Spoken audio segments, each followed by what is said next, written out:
নমস্কাৰ এই মুহূৰ্তত আহি পৰিছে ৰাতিপুৱাৰ কেইবাটাও গুৰুত্বপূৰ্ণ খবৰ আজি 30 জুন অসমৰ লগতে ভাৰতৰ বিভিন্ন প্ৰান্তৰ পৰা ৰাতিপুৱাৰ কেইবাটাও খবৰ আহি পৰিছে এই মুহূৰ্তত জনাই আছো এটা গুৰুত্বপূৰ্ণ খবৰ বিজেপিৰ বাবে ৰাজনীতি ক্ষমতাৰ নহয় সাধনাৰ ভোগ বিলাসৰ নহয় ত্যাগৰ ঐশ্বৰ্য আৰামৰ নহয় তপস্যাৰহে এইদৰে মন্তব্য কৰিছে বিজেপিৰ সভাপতি নীতিন নবীনে কৈছে যে বিজেপিৰ বাবে ৰাজনীতি ক্ষমতাৰ নহয় সাধনাৰ ভোগ বিলাসৰ নহয় ত্যাগৰ ঐশ্বৰ্য আৰামৰ নহয় তপস্যাৰহে পৰৱৰ্তী খবৰটো হৈছে দিল্লীৰ যন্ত্ৰৰ মন্তৰত কক্ৰোচ জনতা পাৰ্টিয়ে তীব্ৰ প্ৰতিবাদ সাব্যস্ত কৰিছে প্ৰতিবাদকাৰী ছাত্ৰ যুৱক আৰু সংগঠনটোৰ অভিযোগ যে পৰীক্ষাত হোৱা অনিয়মৰ সন্দৰ্ভত কক্ৰোচ জনতা পাৰ্টিয়ে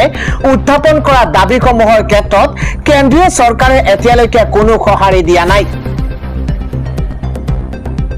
নীট ইউজি পৰীক্ষাৰ প্ৰশ্নকাকত ফাদিল আৰু খেলিমেলিৰ অভিযোগ উত্থাপন কৰি নতুন দিল্লীৰ যন্ত্ৰৰ মন্তৰত চলি থকা কক্ৰোচ জনতা পাৰ্টিৰ প্ৰতিবাদে এতিয়া উত্তপ্ত পৰিৱেশৰ সৃষ্টি কৰিছে যোৱা 20 জুনৰ পৰা আৰম্ভ হোৱা এই ধাৰাবাহিক প্ৰতিবাদ বৰ্তমানলৈকে অব্যাহত আছে এই আন্দোলনলৈ পূৰ্ণ সমৰ্থন আগবঢ়াই 28 জুন দেওবাৰৰ পৰা বিশিষ্ট পৰিৱেশ কৰ্মী তথা লাডাখৰ জনপ্ৰিয় নেতা সোনম ৱাংচুকে অনিৰ্দিষ্টকালীন অনশন কাৰ্যসূচী আৰম্ভ কৰিছে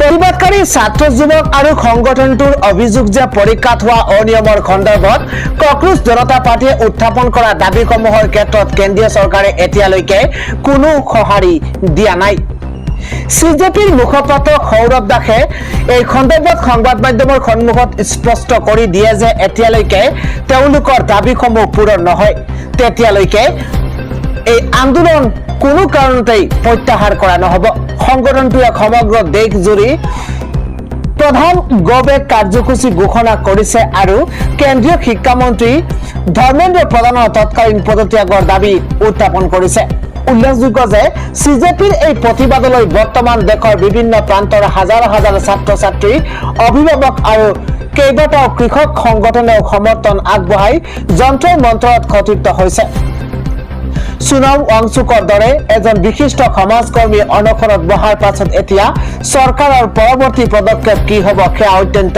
লক্ষণীয় হৈ পৰিছে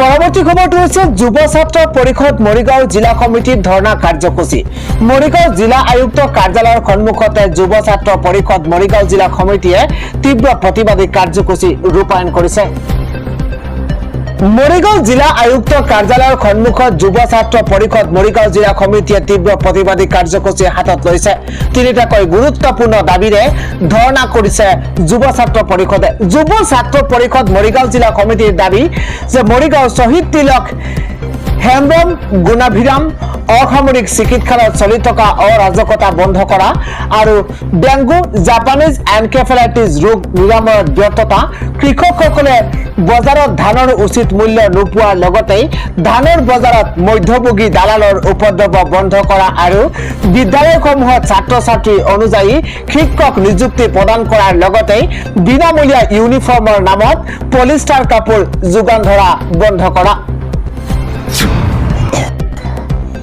আন এটা খবৰ হৈছে বিন্নাকান্দি সমষ্টিৰ তিনিটা পথৰ আধাৰশিলা স্থাপন কৰিছে বিধায়ক বদৰুদ্দিন আজমলে 62 নম্বৰ বিন্নাকান্দি সমষ্টিৰ উন্নয়নৰ ধাৰা অব্যাহত ৰাখি একেদিনে তিনিটাকৈ গুৰুত্বপূৰ্ণ পথৰ আধাৰশিলা স্থাপন কৰিছে বিন্নাকান্দি সমষ্টিৰ বিধায়ক বদৰুদ্দিন আজমলে 2025-26 বৰ্ষৰ মুখ্যমন্ত্ৰীৰ প্ৰকৃপথ নিৰ্মাণ আঁচনিৰ অধীনত মুঠ 4 কোটি 71 লাখ টকা ব্যয় সাপেক্ষে নিৰ্মাণ হ'বলগীয়া পথসমূহৰ শুভাৰম্ভ উপলক্ষে উপস্থিত থাকি কঠোৰ বাৰ্তা প্ৰেৰণ কৰিছে বিধায়কগৰাকীয়ে মৌলানা বদৰুদ্দিন আজমলে কয় এই ৰাস্তাৰে মোৰ দেউতা ককায়ো যাতায়াত কৰিছে কামত যদি কোনো ধৰণৰ দুৰ্নীতি বা অনিয়ম ধৰা পৰে তেন্তে ডাইৰেক্ট জেলত ভৰাম সৰ্বপ্ৰথমে ইছলাম নগৰৰ পৰা আলী নগৰলৈ যোৱা পথৰ 88 লাখ টকা ব্যয় সাপেক্ষে নিৰ্মাণ কাৰ্যৰ আধাৰশিলা স্থাপন কৰা হৈছে এই পথ সম্পূৰ্ণ হলে অঞ্চলটোৰ যাতায়াত ব্যৱস্থা অধিক সুগম আৰু সুবিধাজনক হ'ব বুলি আশা প্ৰকাশ কৰা হয়। ইয়াৰ পাছতে ডবকাৰ পৰা আমলি পুখুৰী হৈ যোগীজানলৈ যোৱা পথৰ নিৰ্মাণ কাৰ্যৰ শুভাৰম্ভ কৰা হৈছে। মুখ্যমন্ত্ৰীৰ পকীপথ নিৰ্মাণ আঁচনিৰ অধীনত 1,92,00,000 টকা ব্যয় সাপেক্ষে এই পথ নিৰ্মাণ কৰা হ'ব। ইফালে ডবকা নমতি গাঁও পঞ্চায়তৰ গণিপুৰ বজাৰত 1,91,00,000 টকা ব্যয় সাপেক্ষে গণিপুৰৰ পৰা উদমাৰী গাঁৱলৈ যোৱা পথৰ আধাৰশিলা স্থাপন কৰিছে। এই উপলক্ষে বিভাগীয় অভিযন্তা আৰু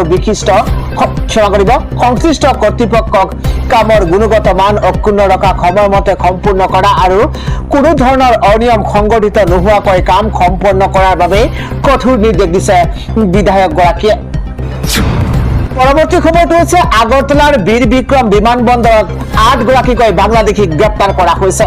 চুবুৰীয়া ৰাজ্য ত্ৰিপুৰাত 8 গৰাকী বাংলাদেশী নাগৰিকক গ্ৰেপ্তাৰ কৰা হৈছে। বিশেষ তথ্যৰ ভিত্তিত আগৰতলাৰ বীৰ বিক্ৰম বিমানবন্দৰত ত্ৰিপুৰা আৰক্ষী আৰু বিমানবন্দৰৰ নিৰাপত্তা বাহিনীয়ে 8 গৰাকী বাংলাদেশীক গ্ৰেপ্তাৰ কৰিছে। দুটাকৈ পৃথক অভিযানত 4জনকৈ বাংলাদেশী নাগৰিকক গ্ৰেপ্তাৰ কৰা হৈছে। আৰক্ষীৰ এক সূত্ৰই জনোৱা মতে ত্ৰিপুৰা সীমান্তৰে অবৈধভাৱে ভাৰতত প্ৰৱেশ কৰি গুৱাহাটীলৈ যোৱাৰ পৰিকল্পনা কৰিছিল বাংলাদেশী কেইজনে।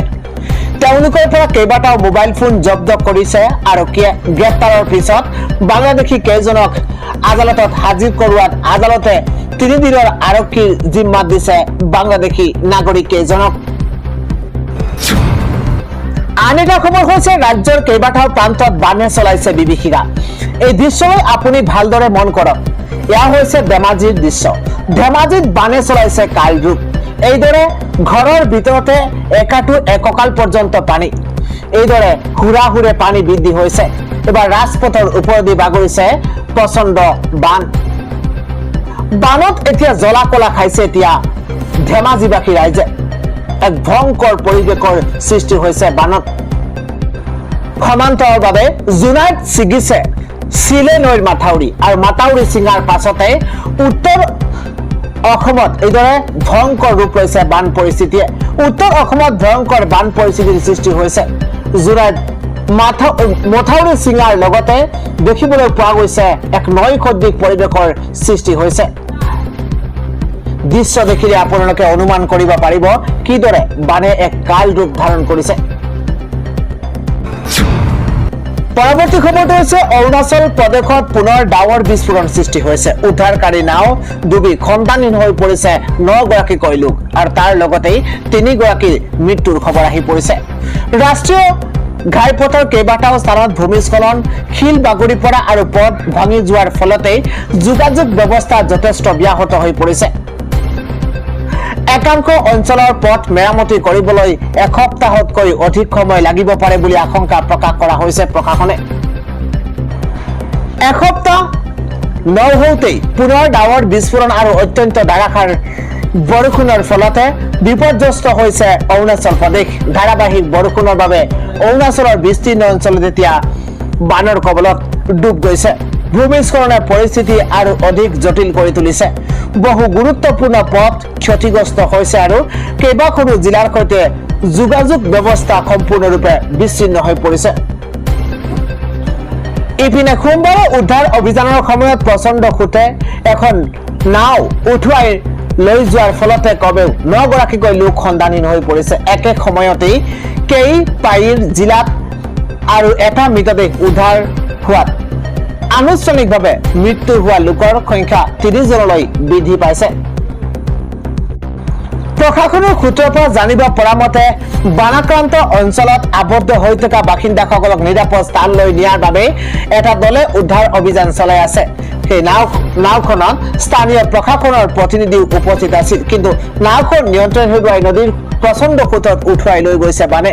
তেতিয়াৰ পৰাই সন্ধানহীন হোৱা লোকসকলক বিচাৰি উলিয়াবলৈ তীব্ৰ অনুসন্ধান আৰম্ভ কৰা হৈছে। প্ৰতিকূল বতৰ আৰু প্ৰবল নদীৰ সোঁতে উদ্ধাৰ অভিযানত সমস্যাৰ সৃষ্টি কৰা সত্ত্বেও প্ৰশাসনে এই অভিযান অব্যাহত ৰাখিছে। যোৱা কেইদিনমানৰ পৰা অবিৰত বৰষুণ আৰু ডাৱৰ বিস্ফোৰণৰ বাবেই অৰুণাচল প্ৰদেশৰ বিভিন্ন জিলাত আকস্মিক বান আৰু ভূমিস্খলনৰ ঘটনা সংঘটিত হৈছে। কেইপাইৰ পূব চিয়াং আৰু লেপাৰাডা জিলা আটাইতকৈ বেছি ক্ষতিগ্ৰস্ত হৈছে। কেইবাৰত কেইবাজনো লোক খণ্ডানীন হোৱাৰ উপৰিও মৃত্যুৰ সংখ্যাও ক্ৰমান্বয়ে বৃদ্ধি পাইছে। সোমবাৰে আন এটা মৃতদেহ উদ্ধাৰ হোৱাৰ পিছত আনুষ্ঠানিকভাৱে মৃত্যু হোৱা লোকৰ সংখ্যা 3জনলৈ বৃদ্ধি পাইছে বুলি জানিব পৰা গৈছে। আন এটা খবৰ হৈছে বিশ্বকাপৰ স্বপ্ন ভংগ ভাৰতীয় মহিলা দলৰ। অষ্ট্ৰেলিয়াৰ হাতত পৰাস্ত হৈ গ্ৰুপৰ পৰাই ল'লে বিদায়। কেৱল বিৰাট কোহলিয়ে নহয়, অনুষ্কা শৰ্মা, শিখৰ ধাৱন আৰু ৰবি শাস্ত্ৰীয়েও ইংলেণ্ডৰ খেলপথাৰত ভাৰতৰ শোচনীয় পৰাজয়ৰ সাক্ষী হৈছিল। এক গুৰুত্বপূৰ্ণ মেচখনত 20 অভাৰত 170 ৰান কম হৈ পৰিল। অৱশেষত অষ্ট্ৰেলিয়াৰ হাতত পৰাস্ত হৈ গ্ৰুপ পৰ্যায়ৰ পৰাই বাহিৰ হ'ল। ষ্টেডিয়ামৰ অন্যতম দৰ্শক বিৰাট কোহলিৰ সন্মুখতে ভাৰতৰ মহিলা দলৰ বিশ্বকাপৰ সপোন এক প্ৰকাৰৰ চুৰমাৰ হৈ পৰিল। ছেন ৱাৰ্ণৰ দেশৰ দলটোৱে মেচখন অনায়াসে 6 উইকেটত জয়লাভ কৰিছে। ফলত তেওঁলোকে গ্ৰুপত শীৰ্ষস্থান দখল কৰি ছেমিফাইনেলত প্ৰৱেশ কৰিছে। আনহাতে দক্ষিণ আফ্ৰিকাই দ্বিতীয় দল হিচাপে শেষ 4টা স্থানত স্থান লাভ কৰিছে। ইংলেণ্ডৰ বতৰত প্ৰথমে বেটিং কৰাৰ সিদ্ধান্তৰ বাবে ভাৰতে ভুগিবলগীয়া হ'ল। পুৱা ডাৱৰীয়া পৰিস্থিতিত বেটিং কৰাটো কঠিন হৈ পৰিছিল। ফলত ভাৰতীয় দলৰ বেছিভাগ বেটছমেনে ৰান সংগ্ৰহ কৰিলে যদিও দিনটোৰ শেষত লেহেমীয়া স্কৰবোৰ্ডে বিপৰ্যয় কঢ়িয়াই আনিলে। কিন্তু ছফি মৰিনেস্কৰ দলটোৱে পিছত বেটিং কৰিবলৈ নমাৰ সময়তে ৰদৰ পৰিৱেশৰ সুযোগ পাইছিল। আন এটা খবৰ হৈছে কৰাচীৰ আক্ৰমণৰ প্ৰতিশোধ। মাজনিশা আফগানিস্তানত পাকিস্তানৰ এয়াৰ ষ্ট্ৰাইক।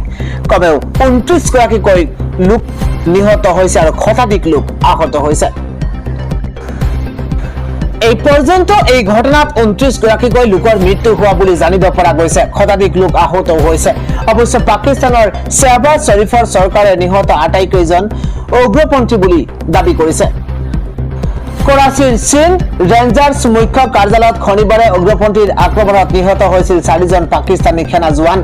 তাৰ 24 ঘণ্টা নহওঁতে দেওবাৰে মাজনিশা পাকিস্তানে আফগানিস্তানত বিমান আক্ৰমণ চলাইছে।